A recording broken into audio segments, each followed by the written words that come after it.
right, students. So on this video, we're going to be discussing the goal setting assignment number 2. Goal setting assignment number 2 is, of course, the actual goal setting sheet. Now, the reason why we do a goal setting sheet after we do the questionnaire is primarily because you've got to be able to put your ideas on a piece of paper and the reasons why and the action steps together. The first one was the brainstorming. This one right here is the actual list.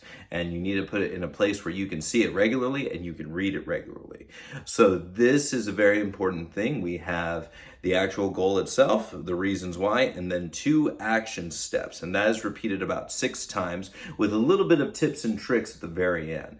So you got to make sure that you look at your previous questionnaire, you put them down on the list and you work on them. The reason for putting it somewhere where you can always see it is primarily you want to make sure that you are programming your brain over and over and over again to see your goals. Have you ever been, have you ever thought about a car that somebody brought up to you and you've never seen that car, but then all of a sudden, whenever they bring it up to you, you start seeing them everywhere? And that's because our brain has something called the reticular activating system, the RAS. And what happens is our brain becomes programmed and then it starts to look for everything that it is programmed to look for. So that's why that happens. The same thing applies to goals.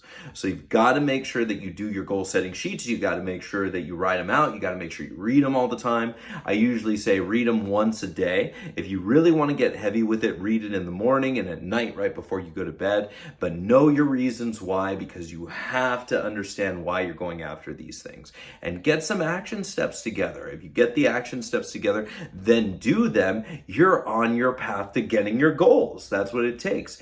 The 9th scroll in Og Mandino's book, The Greatest Salesman in the World, the world's greatest salesman, I believe that's what it is. But the 9th scroll is everything is worthless until you apply some action to it. Okay. And so that's very important. So make sure you do your goal setting sheet, write your goals down from your questionnaire, write your reasons why, and do your action steps that you write down. Make sure you do them and you will get your goals and get whatever you want. We are trying to design a life, and the only way to do it is to really focus on it, write it down, and go for it. But I hope this finds you well. Enjoy. Thank you very much. Bye-bye. See you at the school.